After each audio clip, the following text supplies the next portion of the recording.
So, here we are. All right, we're live. Hello, ladies and gentlemen. For the recorded broadcast, you're all going to be seeing this. This is the very first ever episode of PierceYourDicks.com's. Wait a minute, that's not what we decided to call this, was it? Not entirely. Oh, it was close. This is the Strange The World Vidcast, gang, from StrangeHouseBooks.com, and we're still getting going here a little bit, so give me a second. We're dedicating this entire episode, the inaugural episode of Strange The World, the Vidcast from StrangeHouseBooks.com, to the life and times of the best rapper in the world, Eazy-E. Jesse Wheeler, tell us a little bit about Eazy-E while I set this up for the live viewers.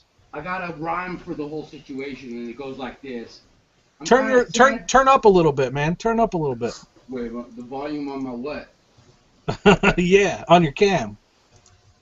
Oh, fuck, I don't even know where. That's all right, just yell. Talk louder? Yeah, just yell. All right, I'm kind of sorry that I died of AIDS. It's really fucking hard to write rhymes from the grave. Oh!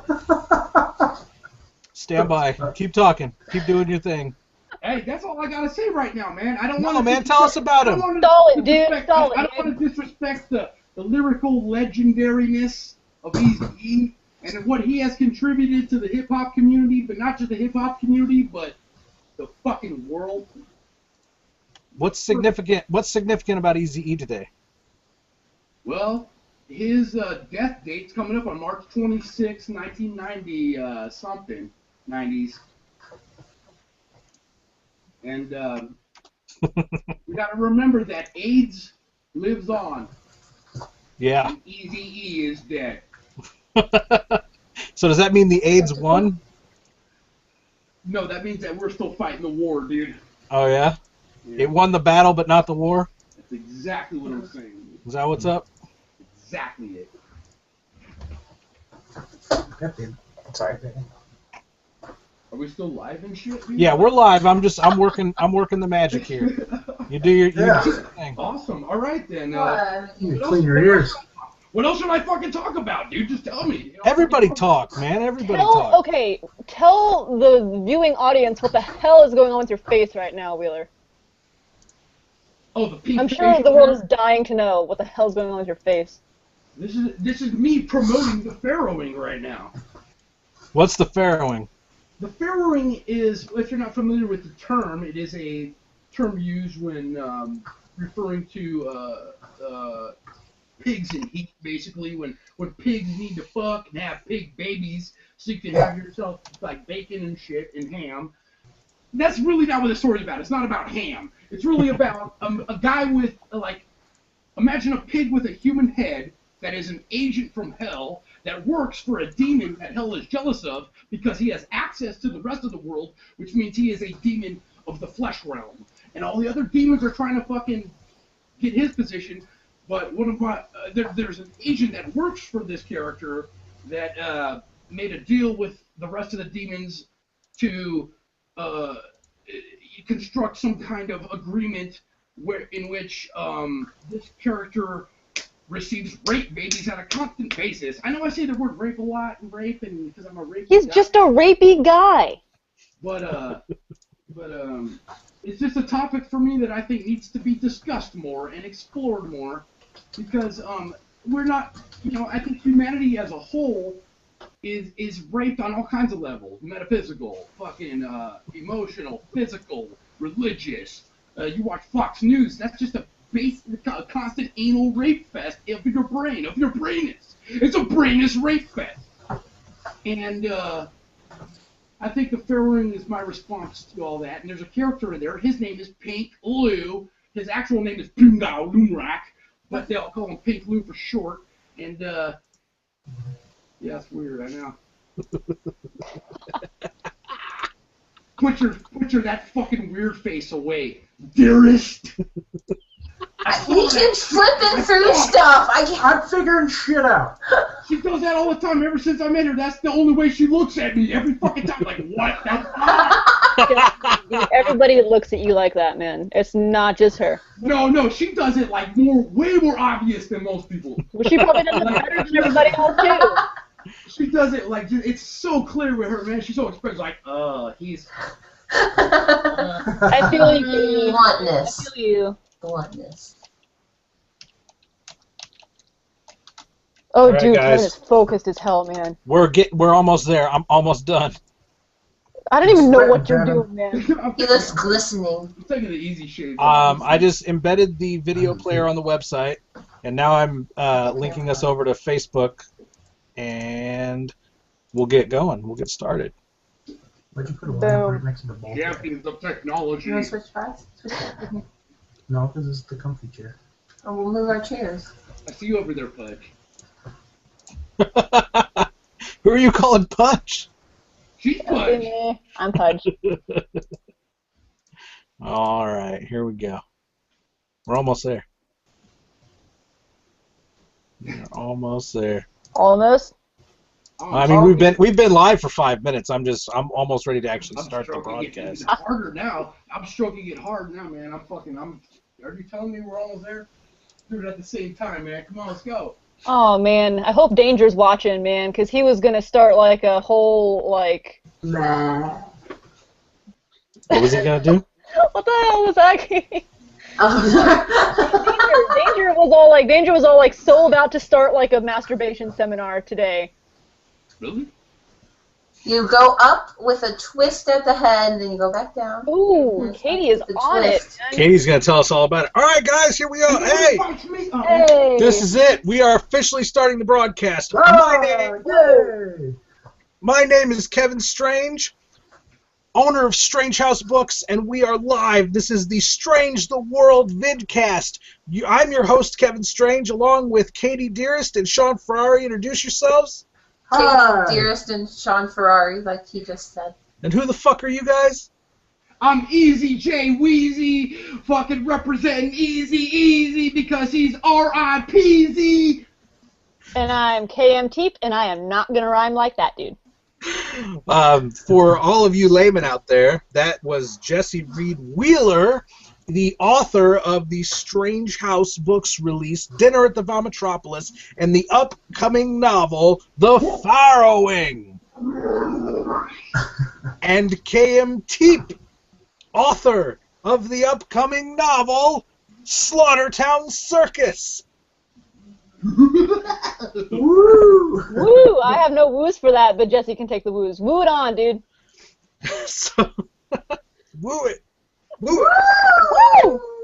Wooing. There we go. Let the party now. All right, so this is the first time we've ever done this. This is the inaugural episode of Strange the World. We've done podcasts in the past. We've done quite a few of them, and I have to. We can't do this. We can't do this video cast, Sean Ferrari. We can't do this without mentioning our mentor, the man who got us started. The man. We wouldn't be doing this if it weren't for our brother from another complex, Fred Slow. Can we take a moment? Can we have a moment here? Because I don't feel right. This doesn't feel good without Fred Slow in the driver's seat. You know what I'm saying? Yeah, we should have a moment of silence. Let's have a moment of silence for Fred Slow, everybody. Oh, wow, man. Fred Slow didn't join us on this adventure because he's got his own adventure that he's doing, and we moved on from the podcasting because it wasn't exactly what would you say, Sean Ferrari? Why did we move on from the podcasting situation? It's too hard to get our schedules together every week and drive an hour away to do it. We were driving quite a distance away. I moved to St. Louis. Sean Ferrari lives close to me. Well, he actually lives quite a ways away from me too. And we were making this expedition down to the east side in Illinois to do this show at Fred Slow's studio, and it got to the point where it was no longer financially, or it was just no longer it was taking more of our time than the actual, we were spending more time planning to do our podcasts than we were writing books and editing books and running our business, running our publishing house. And the podcasting thing was always supposed to just be a complement or a supplement to what we do as a publishing house on a daily basis. And we all, we backed off of it. We said, let's take a break. We'll regroup and we'll see what's going on in the near future and see if we can come back to it. Because we had a lot of people that really liked to hear us talk about the publishing house and everything. And eventually, Sean, what you and I came up with, we said if we can do it where we can just flip a fucking switch and we do a podcast, when it's over with, we don't have to do anything, and it's just a thing we can get together and do from time to time. Then we'll do it again, right? That's what we agreed on. Yeah. This makes it so we can even have video. So fuck. Well, this situation occurred. It occurred to me to do a special event for my upcoming novella with that I'm doing in conjunction with Danger Slater, called Stranger Danger. It occurred to me to do a live. The guys over at Lovecraft Easy, and they do a lot of Google Hangouts, and they actually inspired me to gave me the idea to try to do this with the Strange House crew, because they do like weekly shows where they get guys on. They even do role playing. They even play Call of Cthulhu, the role playing game, over Google Hangouts, and you can watch them play live. So I thought, well, let's LARPing with fucking tentacles and bullshit. So everything people do, the people in the world that aren't getting laid, that's what they're up to. Everyone that doesn't have and some of the people that still are. Oh. What are you doing over there, T? I don't LARP. She LARPs with my tentacle. so anyway, so we fucking we decide we're gonna do one. We do a drunk cast hosted by Ray Roeski, and she was a great hostess. We had a ton of fun. Me and Danger, we got on there and we talked and we had so much fun with it. It was such a success. So easy to do, man. It's just flipping a fucking switch on YouTube. The technology. You guys know when I started doing this shit, when I started making videos, YouTube was in its infancy, and you couldn't upload a video larger than 200 megabytes and no longer than 10 minutes. We are now to a point 12 or 13 years later where we can now broadcast live on YouTube for as long as we want. This broadcast can go 2, 3, 4 hours. It doesn't matter, and it happens in real time. That's how far this technology has come. So it's gotten us to the point where we can do this now, man, and it's fucking free and it's easy, and as soon as we fucking stop recording, it goes into an archive, and this will always be available for everyone to listen to. So this was the answer. The Google Hangouts and live YouTube events was the answer to the podcast situation. So here we are. We've rebranded it as Strange the World because, hey, without all of you guys, we wouldn't be able to strange the world, right? Right? Or strangle it. I'm getting lost in the reflection of your sunglasses, Kevin. It's very shiny. Well, you know, I told everybody I was bringing them back. I told everybody I was bringing them back for the podcast. If you notice, I had to take mine off because they made me so jealous. Oh, dude, yeah. See, like I feel left out and shit now. Put them on, T. See, like, dude, I feel left out. Here we go. Wait for it. Do it. Wait for it. That's what I'm talking about. Everybody, give her a hand, ladies and gentlemen. Jackie, and also thank you for taking her time, Jackie Molasses. All right, so because you move slow like molasses. Not nice, Wheeler. Not nice. So this is a little more loose. Snap in a second. This show's a little. The format here is a little more loose. We're all on video, so this is kind of weird. We've had these guys both separately on the podcast at different times, but let's get into you guys because apparently, hey, listen, apparently I gotta go. We gotta talk. You have to pay me first. Hold on. Give me a minute here. Give me a minute here to air a little bit. I got to get something off my chest. All right, guys. Okay. Because here's a wet nap. Listen, I feel I kind of want Sean here to. Katie's just gonna show. Katie, show your tits. No, show your tits. bad. I don't think you can do. You can't do that. No. Listen. Bad. Listen, you Kevin. can't even do that. We'll get kicked off the air if you do that anyway. So I'm just kidding. There's all kinds of rules and stuff like we can't be. Oh, I anyway. Photo on camera. None. I saved it for the show. Listen, so let me get this off. Kevin. Let me get this off my chest, okay? This chest? Let me get this off my chest. All right. Listen. I think I've been doing this kind of shit for a long time, man. Katie, you've been with me the whole ride, haven't you? You've been here since we made the very first hack movie. Been around for a lot of the shit. That's for damn sure. Would you say I'm pretty much the same jack-off I was when I was directing movies? You've always been Kevin Strange. Not much has changed, right? It's still the same bullshit, right? No, you're just writing stories instead of scripts. So the thing is, the difference between the audience and the people whose lives I was touching, fondling, if you will. Yes. When it was hack movies, when I was making horror comedy films, when people seemed to understand the Kevin Strange character, they seemed to understand the sarcasm that went with being. It's as if you came out of one of your own movies to them. A lot of the time, they loved your movies. They loved the Kevin Strange. What's up, hack minions? And the sarcastic assholism. Strange. Right. And the sarcastic assholism, and like really just like this is a caricature of a human being, and seriously, I never had to explain that to anyone when I was making films. Everyone just sort of got that I was being a complete jack off on purpose. What seems to have happened here when I made the transition over to writing horror fiction is there are so many little cliques and dramatic weirdos, because I guess sitting in a room by yourself all day, you don't have the social skills it takes to understand the nuances of a guy that's pretending to be a fucking moron. Because it's funny, because it makes people fucking laugh. I fucking love you, Kevin. So we get on this, we do this thing the other day with Ray and Danger, and I'm just being me. I'm just being Kevin Strange, right? And people are reacting. People in the horror fiction world are so much more like, they're not conservative, but they're very not pretentious. Pretentious isn't the right word for it, but they're low key. They're a little more low key and laid back, and they don't understand that they don't seem to get this shtick that I do. They're very put off by it. They're very much like, Kevin, you seem to be, I think on this video you're hogging the spotlight. You're not letting Danger talk. What is wrong? Why are you talking so much? And they don't understand that the fact that I'm cutting him off and talking over him is part of how big of a douchebag this caricature of a human being is supposed to be. It's your charm. It's a little bit of you. It's a little bit of what? It's a little bit of what? I said it's a little bit of you too in there. She just called you a douchebag. No, I was just kidding. I don't think about it.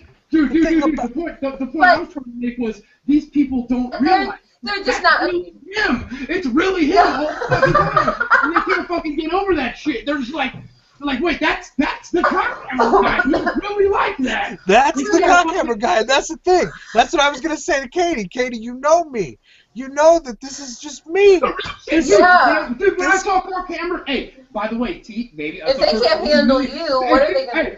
The first movie me and Kristen watched together. What was it? Was Cockhammer, man. That was our date movie, man. That was the movie that brought it all together. That's so romantic. It really was, dude. It was. Did the cute with the side ponytail? That was good. Katie, right? you were adorable. I did not even know that was you the first time I watched it. Yeah. I was like, oh my god, you're right, that is Katie. Nobody smiles better at anal than you, babe. Like, and I've seen them all. I've seen them all, and like you made it like actually look like you were bored with anal sex, and that's fucking awesome. Like, We've done it so many times, every different way, upside down and backwards and forwards and multiple, and yeah. Look at Sean's face. Look at Sean's face. Perfect. You forgot about deep dish. You forgot about deep dish. You did it upside down, sideways, dog. You forgot about deep dish. I even ate it and smoked Christmas. Heaven, for the love of God, interrupt. Listen. That's the whole thing, right? The director of Cockhammer, the guy that wears adult diapers and pretends to eat his own shit. Unfortunately for you guys in the literary world, I'm here. This is me. I exist. And it bothers so many people. You understand that I never had to block on Facebook. I never had to block anyone. Bothering people.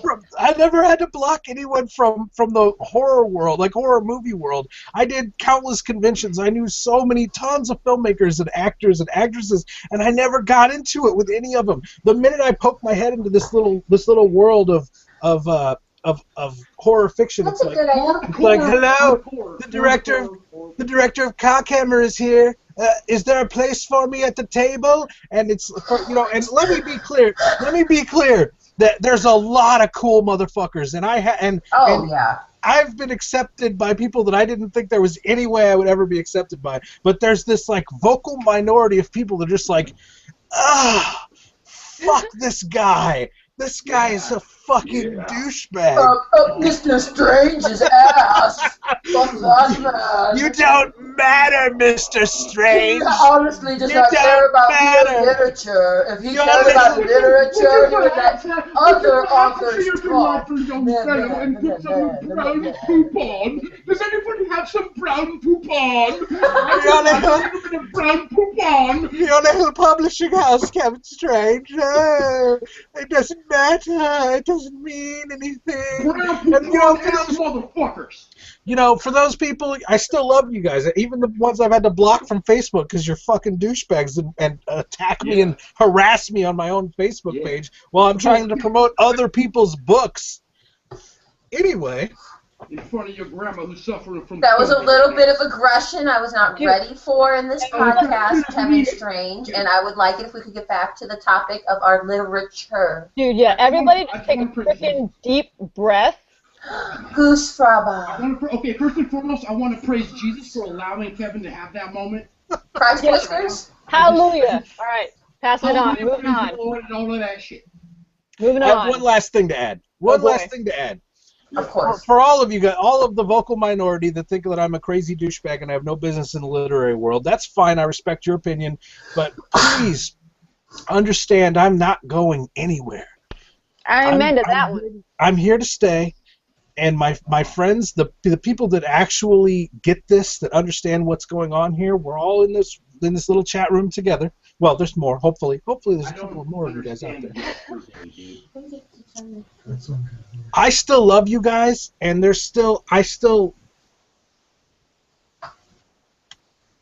I understand why this is too loud and too abrasive for you, and why you think that horror literature should be more subdued. Because they have a mahogany fucking table leg in their asshole. That's why. Quieter. I understand that, and I respect it. And listen, I love you guys too. I always will. Now let's continue with this broadcast. Strange the World, Episode 1, ladies and gentlemen. Can I get a hand? Yeah. Can we get a hand here? And our special guests we couldn't think, when I said Sean, I said, hey, Sean. Hey, Kevin. I said, hey, Sean, what do you think? Who should we have on for the first episode of Strange the World? And what did you say, Sean? Jesse and Tepe. And there was no second choice. It was always going to be Jesse and Tepe because you guys are the coolest motherfuckers that we fuck with. And I love you guys, and I'm glad that we could be the platform with which you guys expressed your fucked up fiction. And that's why we're here today. We are here to interview you, to talk to you, and to get an idea of who you, Jesse Wheeler and KM Tepe, are as people and as authors. So take it away. Okay, well, since you mentioned me first, clearly I'm like the more interesting person here, so I'll start. My name is Jesse Wheeler. I am 34 years old. I am a Libra, October 3rd. I enjoy long walks through the mountains and a tent in the middle of nowhere with a woman that I paid no money for. I guess that would be me. Well, yeah, because for the viewers at home, they don't know that this is you guys are a power couple, right? Kevin's a fifth wheel right now. I like the term power couple too. That's really cool. Yeah, I read that this morning and I laughed. I read that at work and I laughed. I was like, oh my god, that's so cool. Thank you, Kevin. Aw. So tell us a little bit about, first of all, Tepe, you tell us about yourself, and then tell us how you two, what exactly the status of you two is. So I guess I'm just going to go off of what he said. I'm a Scorpio. I enjoy long walks on the beach and poking dead things with a stick. I saw her do it one time. I actually really did, but he picked it up first, so... I am super into the arts. I'm a photographer. I'm actually really well-rounded. I'm not as weird as I write, which is surprising to some people. And I fall for really weird guys. Obviously. obviously. That's a great segue then. Which guy have you fallen for most recently? Most recently, my most recent victim has actually been Wheeler. So No, I'm the victim in this relationship. he's the victim in this relationship. All right. And how long? How did you guys meet? And how long have you been together?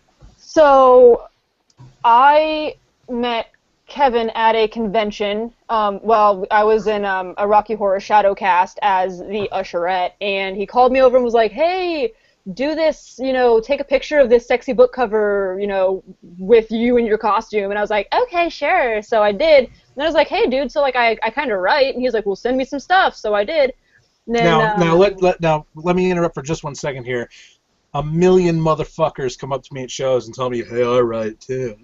I'm a writer as well as you are." And that's what I thought. I was like, "Oh God, he's just I'm gonna be one of those other people." I would like to send you something to read. Is that all right? Dude, I love and I said that.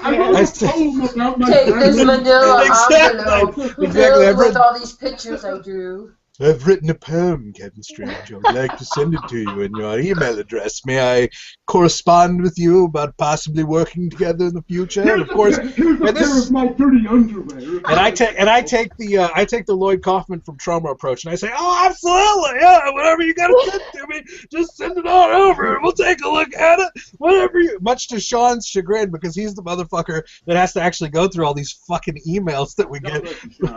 Kudos to Sean right now, man.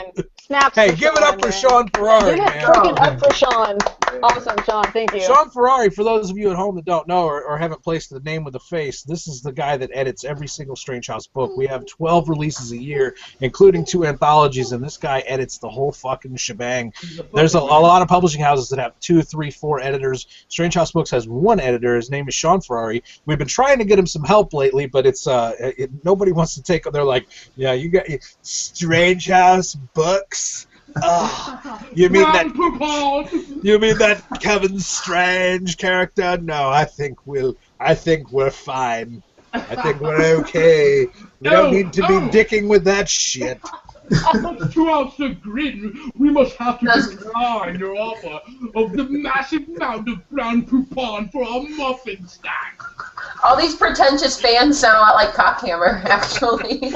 So KMT is like, "Hey, I've got some stuff, guys. Let me send it on over and to I you." literally was just like that with my hands like this and everything. Go ahead. Because we're all bouncing. Oh my God! So I totally am talented. That. And then what happened? What happened from there? And so I sent him an excerpt of a story that he hasn't even finished reading yet, and because you haven't. And he was like, "Dude, yeah, so we're writing this zombie anthology. Like, write us some zombie shit." And I was like, "Oh, zombie shit? Okay. Oh God, I hate zombies. Okay, what can I do that's not, totally cliche and already done?" So I sent him this thing, and he ended up just like really digging it. And well, I dug the first thing that you sent me. The thing is, you sent me the sample, and I didn't finish it, but I did read some of it, which is more than most people could say that send stuff over to Strange House. I'm off in my own little. I'm over here in the fucking Strange House studios talking about, "Well, I'm gonna watch some sex cams tonight. I don't really have time to be reading any of this fiction people send us." The whole time he's listening to Master P's make him say, "Oh, oh," the whole fucking time. He froze too. Oh, he looks like a character from Hellraiser, though, frozen like that. Is Kevin frozen for anybody else? I think he might be. That's hilarious. Yeah, we lost Kevin. That was Kevin's freeze frame. That was dope. That was dope. Oh, there you go. Oh, there's a cute picture of Kevin. Terrifying. Oh, no, I still frozen. Everybody screenshot it. No, Kevin looks like Butterball. He looks like a Butterball Cenobite, dude. And your chatterbox, dude, dearest, man, that's some chatterbox.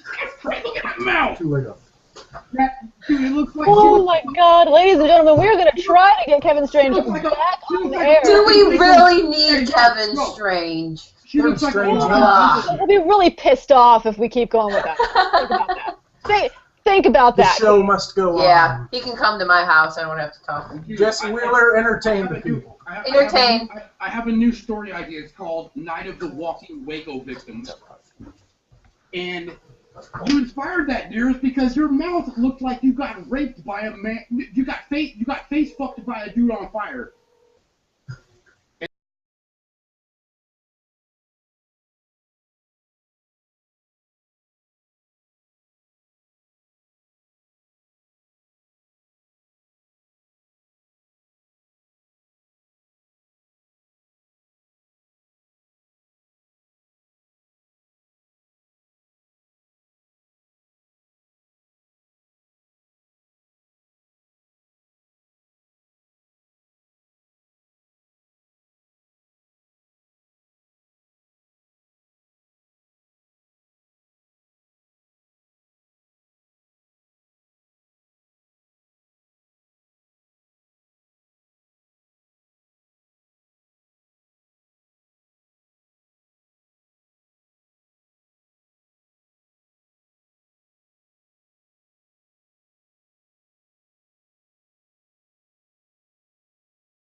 Blowing it away.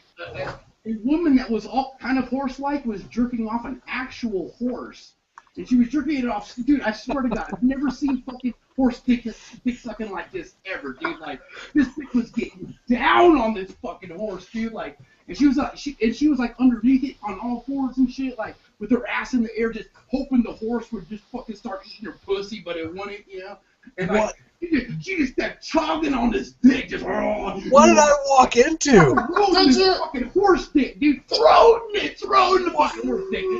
Why are we talking about How horse long did dicks? it take you to finish? And get this shit. This bitch is like in mad shape too, so she's kind of like got a horse-looking ass too. So then I'm like, oh my God. I lost sense of animal and human, you know. I was like, oh my God, look at this bitch. And she was like some big Chilean bitch or some shit, you know. And she had these huge knockers too. And it's like if a horse had tits, that would be that bitch's tits, you know. Like that bitch had horse tits. Horses had tits. But it was the horse. Dude, I'm saying my brain got all fucked up. I got so hard. I came so fast, and I downloaded it and I watched it this morning. How many times have you jacked off? How did you? I was gonna tell you like 8 times. See? That one. Oh, I thought the internet was kicking him off. No, What'd you say? I had it. Teep.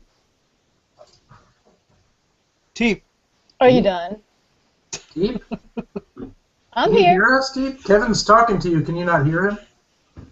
Baby, No. baby, that was just I totally made all that shit up. I totally didn't jack off the fucking Oh, God. I'll show you what I got. Dude, where is Kevin, dude? This morning I did it. Teep, can you not see me? Completely honest. Teep, Can you not see or hear him? I cannot see nor hear Kevin. Oh, I'm right here. how about you, Jesse? I can hear everybody. I'm here, You Jesse. can All right, see and hear Kevin? give me a second. All right. Wait, so she didn't hear that whole horse jack off thing? No, she heard No, you. she She didn't. couldn't hear me. Oh shit. We're having technical difficulties. Here we go. She's back. That's Could hear a me. party picture. Yeah. Babe, I totally didn't jack off the horse shit this morning, I swear. You don't gotta lie now. You already called it out. Teep. Hey, I Kevin, said there this he is. morning. This He morning. is here. Cool. All right, so Teep. Can you hear me? Am I Yeah, good? I don't know. Yeah, I don't know what happened. I don't know how. I It's dropped. telling me my microphone's muted, so cool, whatever. I dropped the call. You can hear? I can hear. Can you guys hear me? It's telling Yeah. me that my mic is muted, but Your mic is beautiful. Your voice is harmonic and as lovely as ever. thank you. Hey, So hey. I dropped out of the call, and when I came back, Jesse was fucking horses. We were in the middle. We were in the middle. No, he wasn't fucking the horses. Dude, it's hot chili in The horse-looking chick was fucking the horses. The horse-looking chick. Yes. But we were in the middle. We were drawing it. Jesse, shut the fuck up.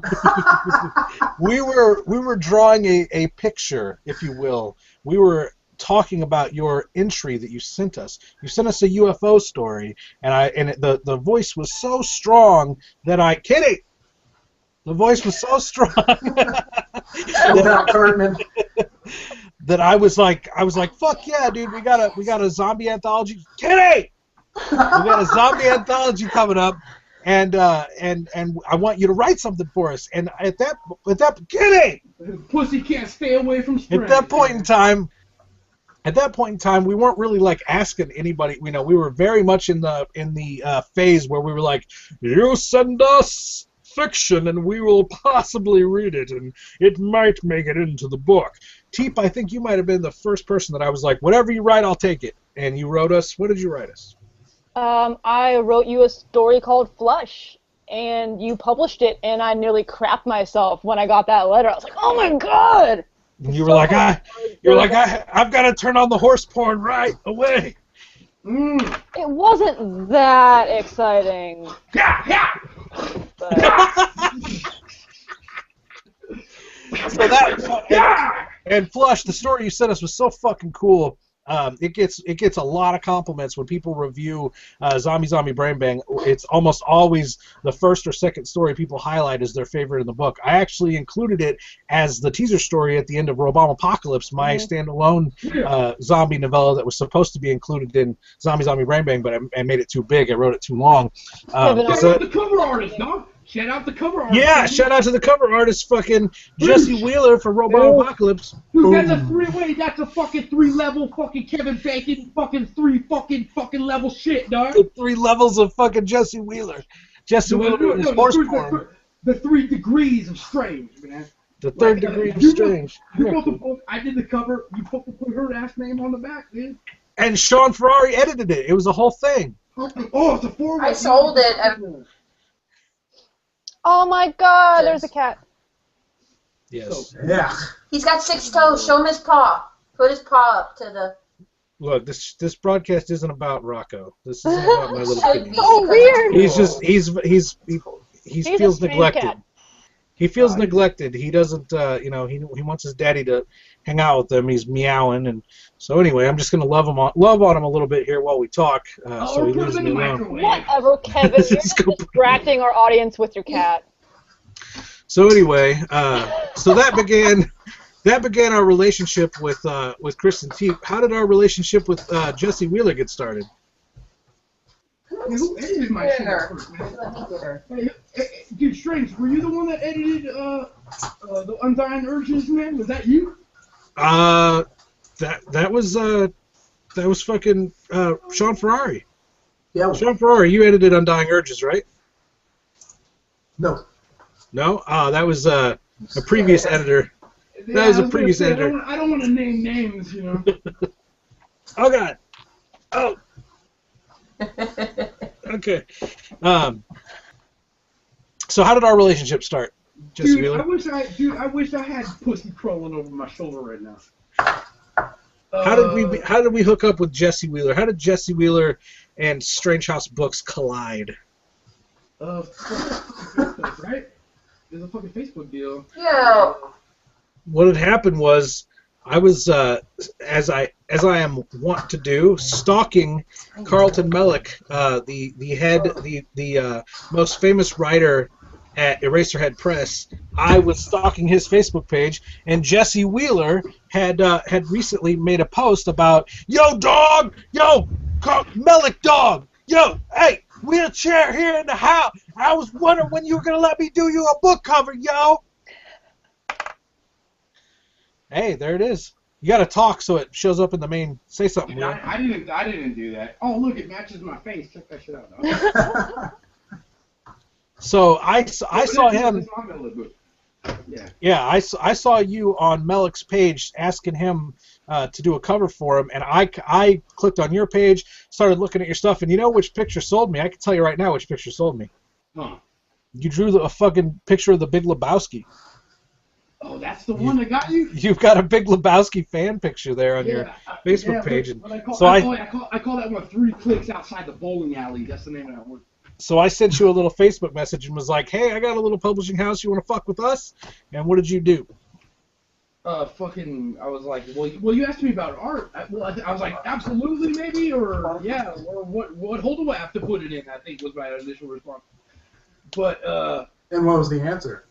It was the mouth, ears, nostrils, anus, fucking dick hole, every hole, every entry and exit fucking orifice you have. And I was like, absolutely. Well, which orifice do you want? He's like, covers, whatever, blah blah blah. He didn't say that. But well, I had also, as I was stalking your page and looking through your art, I noticed that you did have several book covers of your own. That you were also a writer. You're a writer in addition to an illustrator. So I think even maybe in that initial contact, I said, "Hey, you want to do covers and write books for us?" Yeah, at that time I was looking at like self-publishing, and I was looking at I don't know if I could name websites or whatever. There was like a self-publishing website that I was trying to publish. I had this like trilogy of like monster stories that I was like really serious about. One of them was called Hatch, one of them was called The Farrowing, and one of them was called To Take Up Serpents. And there was like this initial monster trilogy that I wanted to release, and I was gonna pay for it, and and they offered like a bunch of like price listings, you know, like if you want to, you know, submit this many books, pay this much, and you know, and I was ready to make that investment, you know, but I hadn't quite got to that point. But I had written all the stories, and I kept refining them, and I did all the cover art, and I was like preparing for the moment to actually, you know, like reach the point where I could actually like, you know, start self-publishing it. And you fucking showed up in the middle of that, dude, because the whole time I was still still trying to make money, and just like I made the chopping slab website, JesseWheelerArtist.com or choppingslab.com. Check that shit out, choppingslab.com, if you want to see my art. But yeah, and then that was the first thing I did for Strange. Well, did I offer you the cover art before I wrote the story? I'm pretty sure you did the you did the Robama Apocalypse cover art, and I possibly already asked you to write Undying Urge, or, you know, I didn't ask you to write a particular story, but I asked you to contribute to the zombie anthology you had coming up. Say something, Sean. Yo! Look at this one. There you go. That's the cover art that he did for us. Go ahead and keep talking, Sean, so it shows up in the main feed there. Still talking. He's got more over here. Oh, cool. And he's got this one too. I think this is the last one I have a poster of. You should have Tales of Questionable Taste also. I do not. We gotta talk about Bernie too, man. How's he doing and all that? We gotta update. No, I don't have a tail. Oh wait, yeah, here, right here. Yeah. There. Sorry, I lost my headphone there. Yeah. So to date, those are the book covers that Jesse Wheeler's done for us. So basically, I was like, I'm writing this zombie story about Barack Obama. It got out of my hand. It got out of hand. It became too long. Will you draw a cover up for me, right? And you were like, fuck yeah, fuck you, douchebag. Yeah. Oh, absolutely. Yeah, I was totally thrilled because, like, you know, as I usually have, was a shitload of fucking free time, and I was like, yeah, fuck yeah, I'll fucking jump on that. And you gave me a couple of options, because I kind of asked you, like, well, what are you looking for? And you're like, well, like a straightforward image of, like, a big giant robot Obama, like, in a throne, you know, or like a real action dynamic one. And I was like, boom, I was already jizzing on the dynamic one. And I actually, it was actually inspired. I gotta give, it was inspired. I'm a big fan of, like, how Marvel Comics and DC Comics have this, like, fucking animosity towards each other. And they made this character named Moon Knight, Marvel Comics did. And this cover always stuck with my head ever since I first saw it. It's a cover of, like, Moon Knight leaping towards, like, like, on the front page of the comic, like, leaping towards the viewer, you know? And that I've always tried to do that. And I was like, this is the perfect opportunity to have a motherfucker leaping at the motherfucking camera.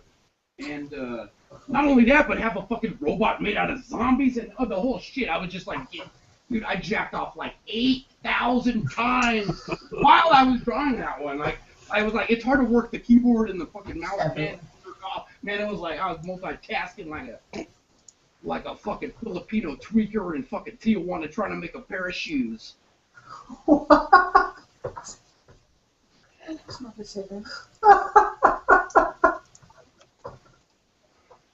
Don't encourage that. It's really hard not to. Oh my gosh. It I guess really I'm just used to your shit, Wheeler. I don't have to sleep with him in the middle of the night, you know. I have to lay next to that while it's going on, so over here it's pretty damn funny. I think everybody I know can attest to this. If I get around more than one person, I get like this. But if it's just me and one other person, I'm actually pretty docile. Is that true? Because I think because all I need to do is get him in a dark corner. I am pleading the fifth because I don't want to ruin his badass reputation. Oh, I'm saving you, babe. I'm saving you right now. You can tell him if you want. I think tell us about the sweet side of Jesse Wheeler. The audience wants to know. And I want to hear about the sweet side of it. We want the tender bits. Sweet, tender side of Jesse Wheeler, right? Oh, shit. So, like, dude cooks, all right? Ladies, breakfast in bed coming from that, it happens, and it's actually really damn good. Like, he will cry. I said it. You're so sensitive. No. See, ladies. That was the second thing you went to is my crying. Yeah. But I love your crying. See?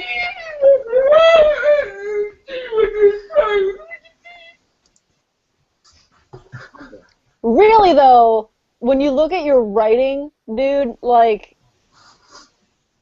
one-on-one, he is nothing like what he writes, and it's hilarious. It is so funny. He's one of my favorite people to hang out at conventions with. Dude, yeah, he's a freaking riot. We had a good time in Georgia. So I saw. Yeah, that was crazy. We had a great time in Indianapolis when you hung out with us too, and we put Jesse's his fucking dude, that was yes. Monkey wrench mask. It's gonna happen again, man. That's actually sitting on the headrest of the fucking Jeep I'm driving right now. It's backwards, so if you pull up like beside him and you look in there, it looks like this giant ape is staring at you through it's hilarious. So you did my cover and you wrote a story for us, Undying Urges, and I guess you liked us because you keep publishing shit through us there, Mr. Yeah. Jesse Wheeler. Oh, well, fuck yeah, because you guys actually published me. That's the only reason. We put out yeah, you guys put out your first published work, right? Your first published work was Dinner at the Bottom Tropics.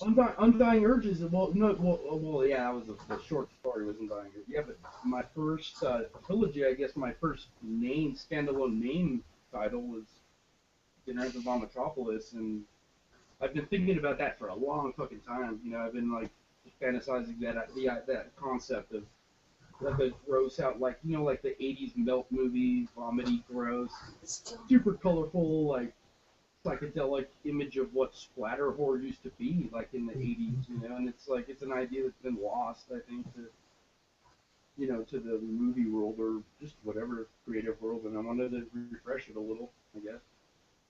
And that was Dinner at the Metropolis. Puke and turds and hobo rape and bug fucking fetishes and fucking soup kitchens. So we put that out as part of our October offensive as the final quarter of 2013, and that went over really well. The October offensive was a great success for us, and we asked you guys. Tepe, you had been, after the several stories that you sent us, you've been in 3 of our anthologies now. What are the stories that you put in our other anthologies besides Flush? So aside from that, the second one was a short story for the Christmas anthology, A Very Strange House Christmas, that was entitled Dear Santa Claus. It is basically just a really ranty letter, which Kevin probably remembers me reading.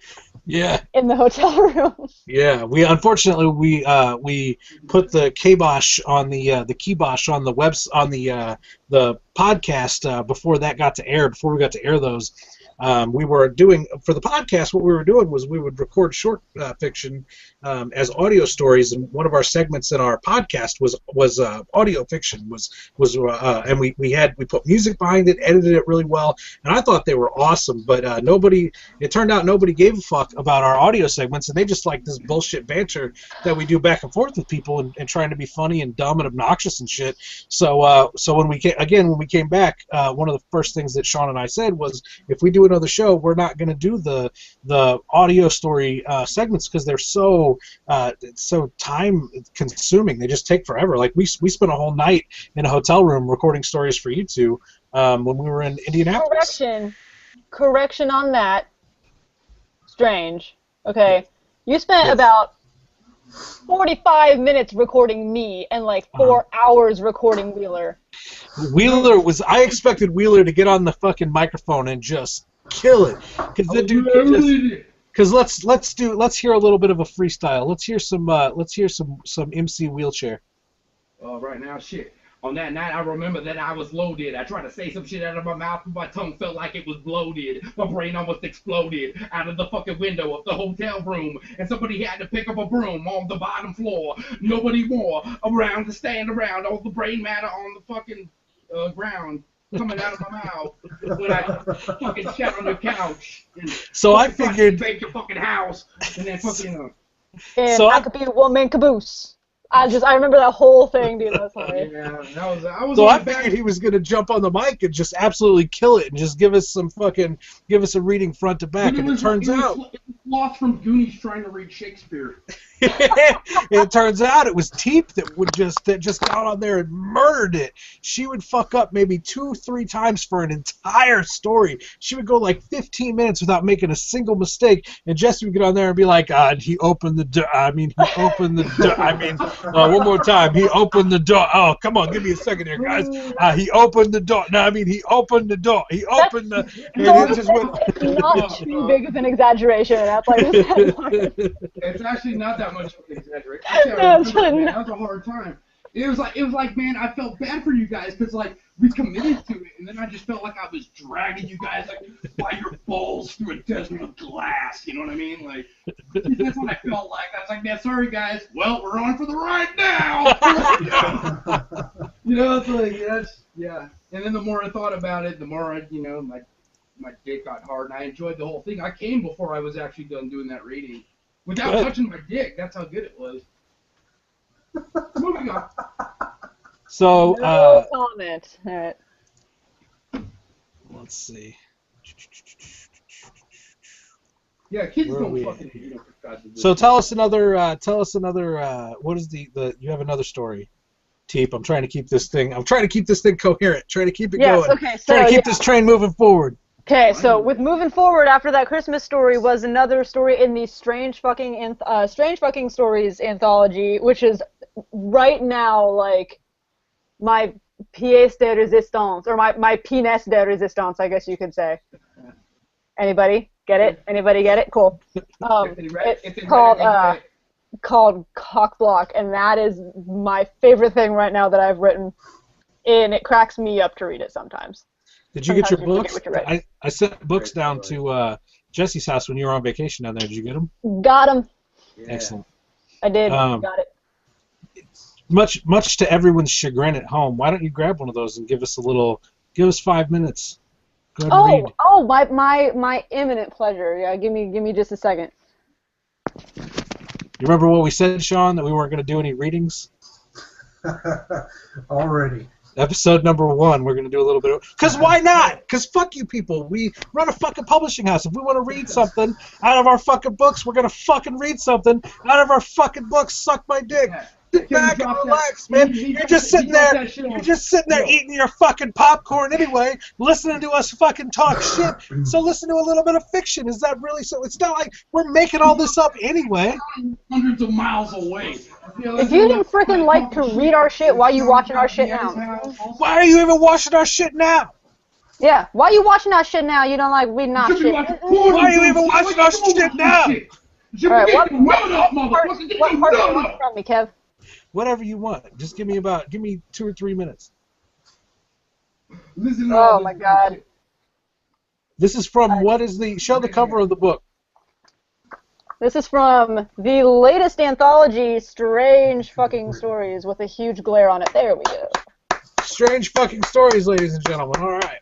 There we go. And this is your latest short fiction. This is... I'm just going to open that up to a random page. Mm-hmm. No, I'm not. You guys need to at least know what's going on. Yeah, start it wherever you're comfortable. Okay.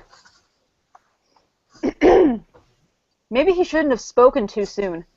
As the hooker deep-throated Rod, she felt a buzzing sensation throughout her neck. Immediately she stopped working on his shaft and asked, "What was that?" "What was what?" Maybe she was crazy. She shrugged it off and continued to swallow his member. There it was again! She coughed. Seriously, something just happened. Does your dick vibrate? What the hell? What? No? She shook her head violently, physically trying to shake the thought from her head that something wasn't quite right with her latest customer's cock. Logan was glowing closer to the point of no return, ready to blast the back of her mouth with his juices. As the shaft moved from within her gullet, she could hear it this time. Every syllable emitted a low buzzing sensation. Echo! Echo! Echo! It was so voice-like. She nearly gagged, finding it impossible to spit out a shaft fast enough. The sound alone sent her falling backward to her ass. She sat frozen on the carpet, staring at Rod, who'd begun to yodel as she pulled him out of her mouth. Nice cavern you got there, lady. Great a kiss. His fleshy mouth opened and he threw up on her face as Logan reached orgasm. Oh. And there you have just a little bit. Oh, boy. Of strange, there we go, Strange Fucking Stories. There it is, right That's there. fantastic. That was a fantastic. And half of that I'm probably not even allowed to say on the air. So, we're censored now. Oh, wait, we are? That one the Wheelchair, why didn't you write something for Strange Fucking Stories? Oh, I was busy, man. Very preoccupied. You were busy writing something for us, weren't you? At that time... Lips? Yeah, I've been writing the Fairing actually for a very long time. Talk about that a little bit. Tell us what that is. It's basically I started writing the Fairing back in 2010. It was originally a short story that just came out of me. I had been at the time reading a bunch of Richard Lane. I had just discovered Richard Lane, and I read the Beast House trilogy. And then I read all his other works, and he's got like 40-some like novels and he's dead now. Richard Lehman, bless you wherever you are, hell, heaven, or somewhere in between that he likes to write about. But anyways, so I was inspired by this whole he created his own world throughout all these different stories and reoccurring characters. And the Fairing's basically my version of that, but it's. I guess, simply put, it's fucking monster porn. With some serious 1970s scantily dressed chicks with tits and... Chicks with tits. Chicks with tits? I hope. Chicks with tits, pigs with man heads, big giant pink demons... And I have read parts of this, mind you. I have read parts of this, and this is my favorite thing that Wheeler has ever written to date. So that's why you guys are here, right? Tepe, you've been working on something for us as well, haven't you? I have indeed. What have you been working on? I was going to say, oh my god, Kevin, you almost froze again. I have been working on a novel entitled Slaughtertown Circus. You've been working on that a while, haven't you? I have, yeah. Now here's the thing, KM Tepe, and you're young. And you've been hearing this from me for quite... Oh, shit. Hold on. You've been hearing this from me for quite some time, and I'm not sure...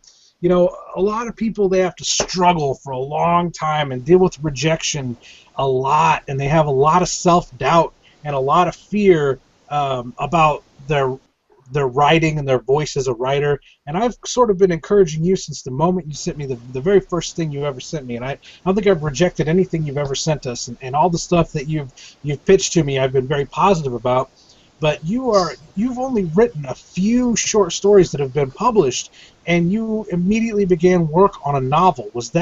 Did you feel did you feel Was that a scary thing to start on a full-length book, having only written a few published works, or did you know this is a story you wanted to tell, and you didn't have any fear over jumping into a longer work? So it was daunting. I've never tried to, I mean, when I was younger, like in middle school or whatever, I always like write little things, and I'm going to write a novel. So I'd start out, and then like 2 pages later, it would just die, right? But definitely having had, and this is advice that I have for anybody that wants to start work on a novel: write short stories first. And I tell that to anybody that asks me about writing. Write and finish short stories first. That way you know how to write a coherent thing with a beginning, a middle, and an end. So when I started out on Slaughtertown Circus, I had a basic plot in mind, and then I just had notebooks filled with the backstory of like everything that I could even. I mean, I stayed up past times that I should have and just wrote down why things did this and how things did this and how everything worked and meshed together. And you need to have notes. Like I love notes, and if it weren't for that, then I probably would have been terrified to take this on. And it was really weird getting into it, as this is obviously the longest thing I've ever written. But it was definitely, I think it was definitely worth it. Like the end result, I'm pretty happy with it, and I hope you guys enjoy it. I know it's going to be great. And the thing about Tepe, again, is she's such a fucking natural. She'll sit there and be like, oh, it was a little hard. It was something a little bit. It was a little bit hard. There are people that are literally like, that I'm like, you've got to write us a fucking book, man. And they're like, I've written 2 or 3 short stories in my life. I can't write a book. I can't. And I'm like, yes, you can. People write books all the time. I told Tepe to write us a book. She did. But it turns out that Tepe, you're a fucking natural, man. And I'm so glad that you've chosen Strange House to work with at this point in your career. And I can't wait to get this thing out. The whole reason you guys are here today, the whole reason that Jesse and Tepe are on the Strange the World Episode 1, the inaugural vidcast from Strange House Books, is because in the next quarter. What is this quarter called? This is called the Psycho Spring 2014. The Psycho Spring 2014 gang. Two of the releases are from Jesse and Tepe. We're releasing The Farrowing. We're releasing Slaughtertown Circus, and then the book that Danger and I the 2-novella book that we wrote together, Stranger Danger. That's the trifecta. That's the trilogy of terror for the Psycho Spring 2014. Dude, the mentally illogy, dude. It's the mentally illogy. So, Jesse, right now you are in the middle. You are creating the I'm in a cover mess right now. You're the cover artist for both of those releases, are you not? Yes, I am, and I'm still trying to wrap up the loose ends on the Farrowing. I'm trying to save you some work, Sean, dude. Hey, I'm doing the best I can, but much appreciated. You're gonna probably have a nightmare on your hands. I'm sorry. I'm doing my best, though, dude. If I can get through Vomitropolis while having the stomach flu, then I think I can get through this. Dude, hey, man, I'll never forget your fucking. You're cool. Like, just because I don't know you, you know what I mean? Like, you're not like somebody that I've known. You know what I mean? Because I don't know you. Yeah, I don't know you. This is the first time me and him have communicated. That's our only connection is dinner at the Vomitropolis. So, man, I bet you just think I'm a fucking delight. Yeah, man, I'm doing my best on the Ferrari for you, man, and my pink mustache is in commemoration of that. Hey, Keith, tell them about your eye makeup. Yeah. This is in tribute to one of the main characters, as is my earring that I always wear to work, and people get freaked out by it. And you'll but also all mind about you, that in the upcoming novel.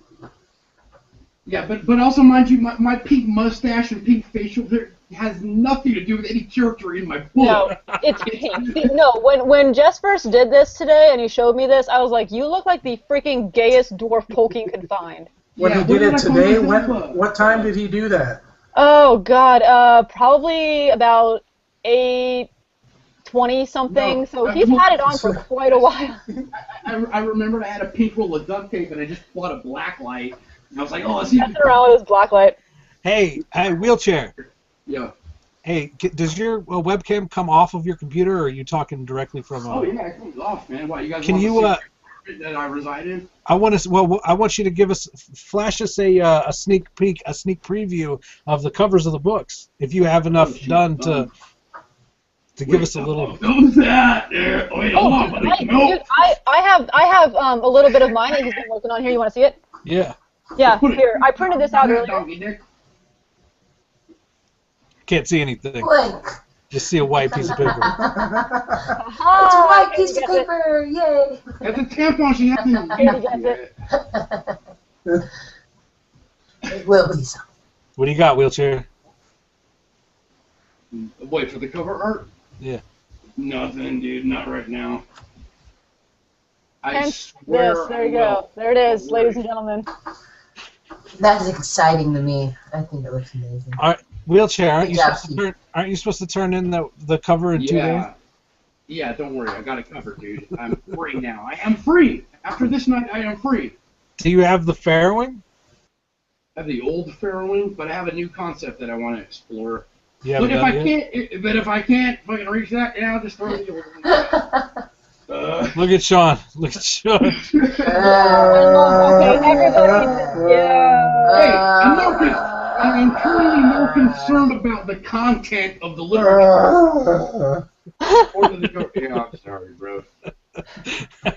You can do it, dude. Just. I will do it if you will fucking deal with it. Like I told my last date at somewhere in the desert right now.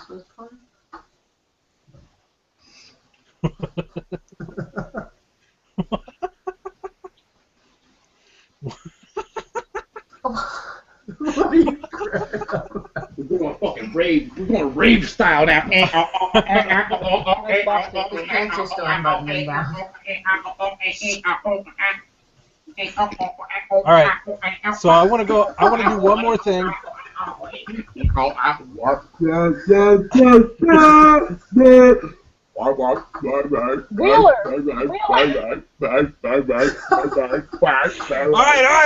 I want to do one more thing, Oh, my God. and then we're gonna try this segment now. Since this is the very first, we lost a viewer.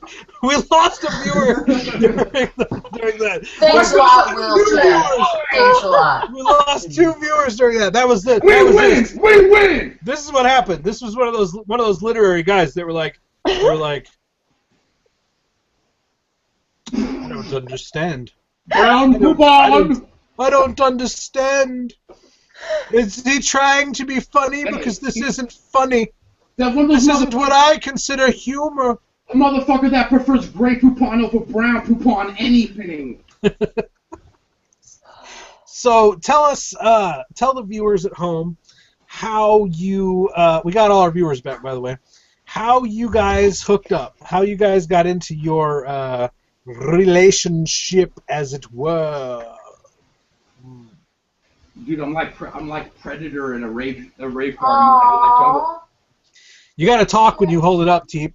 So, Teep, grab There it. we go. I'm talking. Okay, so this is at the Horror Hound convention in Indianapolis. Like a couple years. Was it last year? Last year? A couple years It was ago? last year, yeah. Last year? God, I've slept since then. I'm kind of afraid to let Jess talk, so I'm just gonna do this one. So basically, we were both published in the same anthology. It was both of our first publications were in Zombie Brain Bang, where I wrote Flush and he wrote Undying Urges. And I read Undying Urges, and I was like, who the F is that guy? And then, like, he was friends with Strange on Facebook, and so, like, I forget what happened there, but I think he hit me up, and he was like, hey, you're an author. And I was like, hey, you're an author. We're both in the same anthology. Like, that's cool, right? And so we just start talking, and then he started putting tape on his face, and I just kind of fell for him, and now we've been dating for almost a year. Woo! Dude, what tripped me out was when I read the book KM Teep, I thought it was like Kyle Teep or some shit, you know? But I saw on Facebook, that's a chick! That's a fucking... And she was cute. Yeah, man. And she was cute. I had to jump on it. But man, Flush, yeah, when I read Flush, I was like... when I connected Flush with her face, I was blown away, man. I was like, man, I gotta get up in that shit. Or I mean, okay, I need to start dating that woman or whatever. So, would you guys start talking on Facebook, or what happened? Yeah, we just started talking on Facebook, and then it moved to Skype, and then. Hold on. Who initiated this this meeting? Who messaged who? Do you remember, dude? Do you remember? Because I don't. You're asking me if I remember. This is true. I don't know why I'm doing that.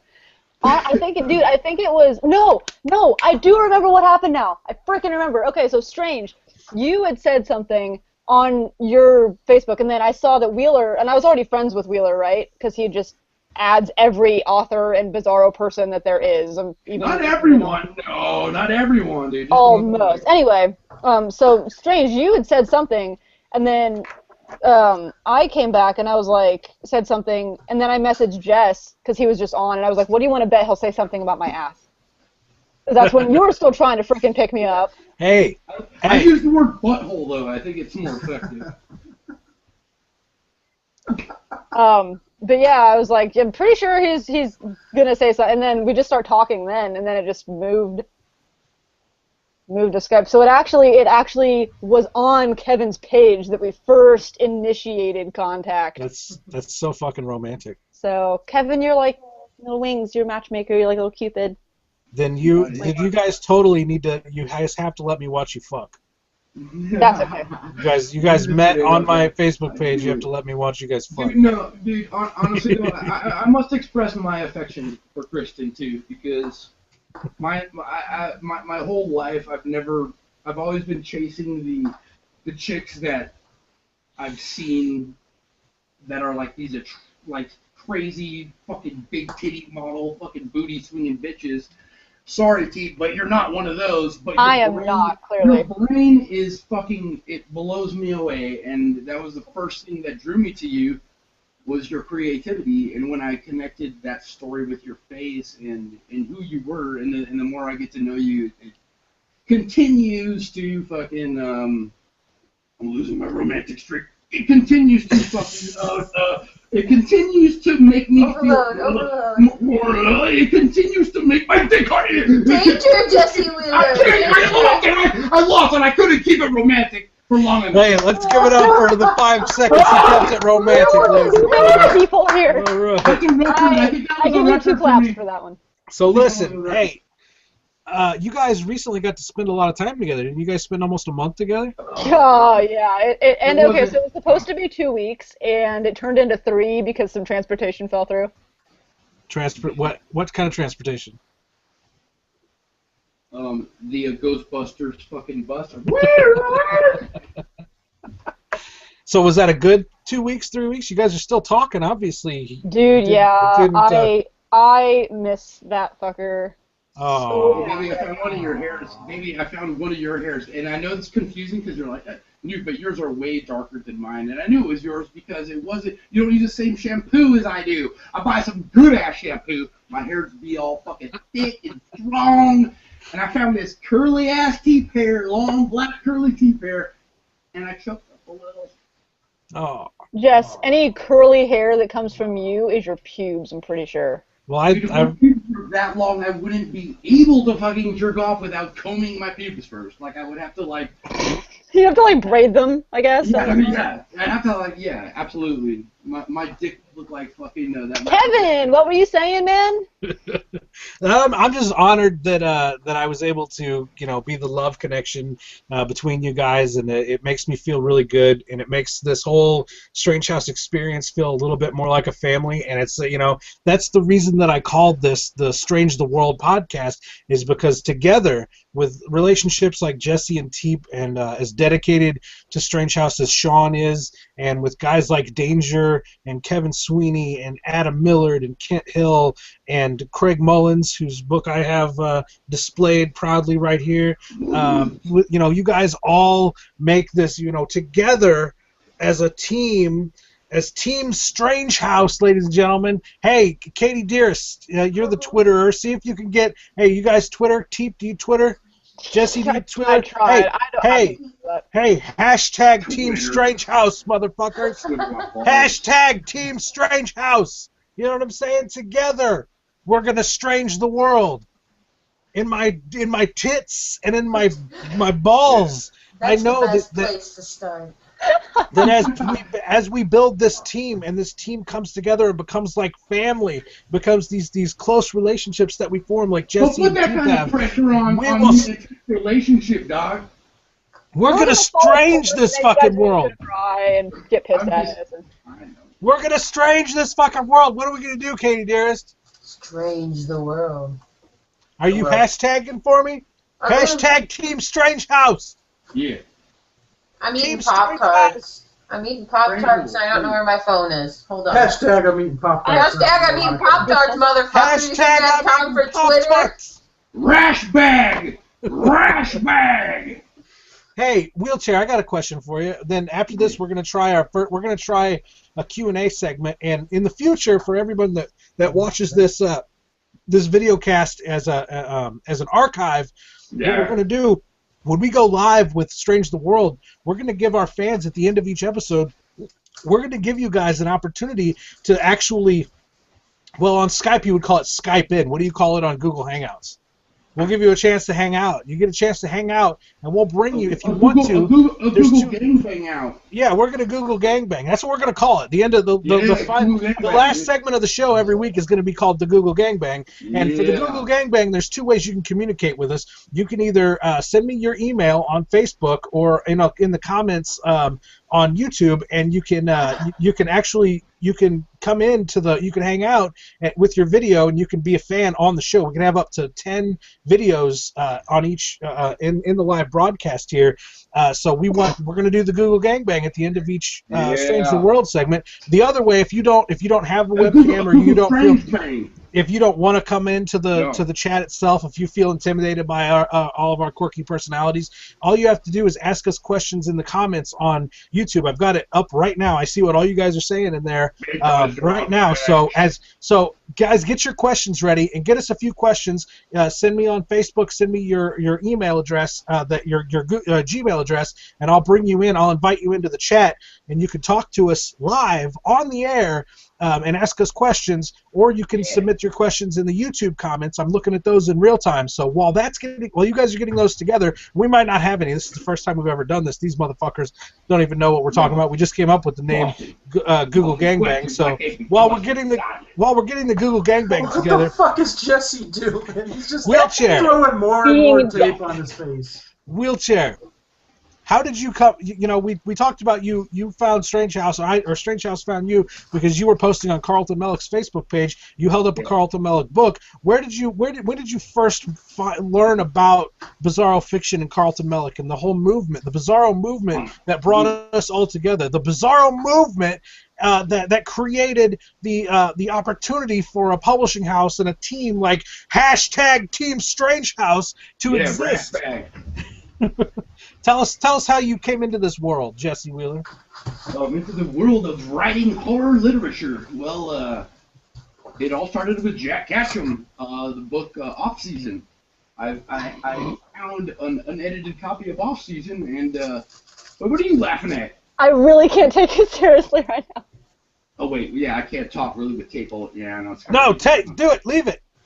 Leave it. All right, we're taking it halfway off. We're leaving a quarter of a mouth reel, yo. This is the real side. This is the side that's gonna fuck with you. But I kind of fell in love with the. It's really hard to see black in this room. But Jack Ketchum's Off Season really. I've always been a fan of, but I had no idea there was a world of horror in literature that was so extreme. You know, I was familiar with King, McCammon, and Barker, and just like all the big names, and I'd never heard of Jack Ketchum, and I saw this like broken up book in my buddy's library. I was like, what is this? And he's like, oh, that's old. That's Off Season. It's one of the, you gotta check it out. And I was like, okay. And on the back it described that it was the unedited revised version or something, and I was like, well, what does that mean? Because I'd never seen that on a book before. I've never seen it like, this book has been re-released, unedited. And I was like, oh. And that intrigued me, and I read Off Season in like 3 nights. I couldn't stop reading it as soon as I started, because it was so just visceral and like like I felt it. You know, it was about a bunch of cannibals in the fucking woods that just do these horrible things to this poor couple, you know. And I was like, oh man, you can get away with that in literature, and that was written back in the day, you know.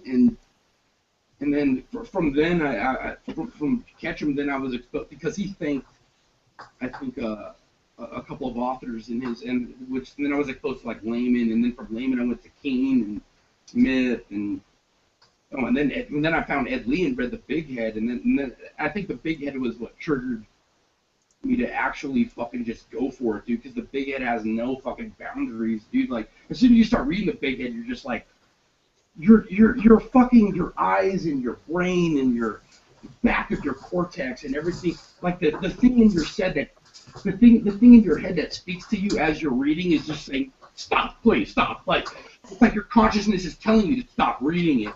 And that is the epitome of Strange House, though. That's why I love us, like, so much. That's why I love Strange House so much, is because that is what we strive, I think, to do to people. Yeah. Like, yeah. Hashtag Team Strange House. Hashtag I'm eating Pop-Tarts. Eating Pop-Tarts, motherfucker. Hey, shout out to frickin' John Bruni, who knows what's up, who's already hashtagging us. Hey, yeah. John Bruni, you asked for a fucking update. If John Bruni's watching this right now, John Bruni, Skype in. I don't know what to call it. Come hang out with us. Come on in here. I know what his. Plus with us. Yeah, come Google Hangout with us. Come Russian Plus with John us. Bruni. Google Plus us. And Katie's like all crabbing it up. I don't know what this is. Like, Mushroom Plus Just with Googling Plus with us dance. Yeah. You're with the times, Steve. Jesus. I was freaking late to the thing today. I'm late on this. You late on your period, please. No. God damn it! Don't worry about it. Calm the fuck down. Relax. Where's Bruni? John Bruni. Where is he? He's not here. Oh, where is he? Hey, I'm trying to get this. I'm trying to get the Google Gangbangs going. The question and answer segment of the Strange The World podcast. There aren't any questions. There's nobody at the gangbang. Nobody came to the Strange Bang. Nobody came to the Google Strange Bang. That's because Ray just wants to see some man boobs. Why don't you show her some man boobs? I already did. You show her yours. Oh, you did? I did. Why didn't I see him? Manly teeth meat. Oh, because that was when you walked out of the room and you tried to get me to show my boobs. What? You trying to get my girlfriend to show her tits? No. Yeah. That's untrue. I'll show my teeth, don't worry. As your girlfriend, I will show my kids. She's just trying to get me in trouble. I appreciate that. I really I have do. no questions. We're willing to make these sacrifices, honey, I swear. I still have no questions from our audience. How many people are watching, dude? 8. 7. 8. Well, Pedro wants you to gangbang him, Kevin. I'm reading that right now. This is going to turn into a fucking chat roulette masturbation room right now. My name is Pedro. Pedro. Provenza. Is I came for the strange. I stayed for the gangbang. That's our assistant editor Joel Blair. Strange bang. My name is Pedro. Hey, my name is Omar. Yo, shut your mouth and take it out, hey. Pedro is from Brazil, South America. He is Pedro Provenza. And this is how Anderson Silva This is sounds. So this is how every Brazilian sounds. Every strange. Every Brazilian must sound. Not only are we strange, apparently we're super racist. We've now offended an entire race of humankind. An entire human race. It's a great way to start off. Pedro, A race of humans. I am Pedro Provenza, and I am deeply offended that you would stereotype all Brazilians. You sound like the most decorated UFC champion in all time, and the pound-for-pound baddest motherfucker on the planet. How could you possibly make us sound like this? My name is Pedro Provenza. Okay, thanks, Kevin. Thank you. Everybody would be very surprised to learn how often we actually talk like that.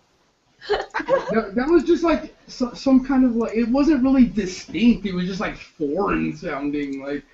Like that could have been an old Russian lady for all I know. Or Pinocchio. Yeah, or like an elderly Pinocchio, like a waterlogged Pinocchio. Like a waterlogged Pinocchio. All right, gang. How long have we been going? We're have we really been doing this for 2.5 hours?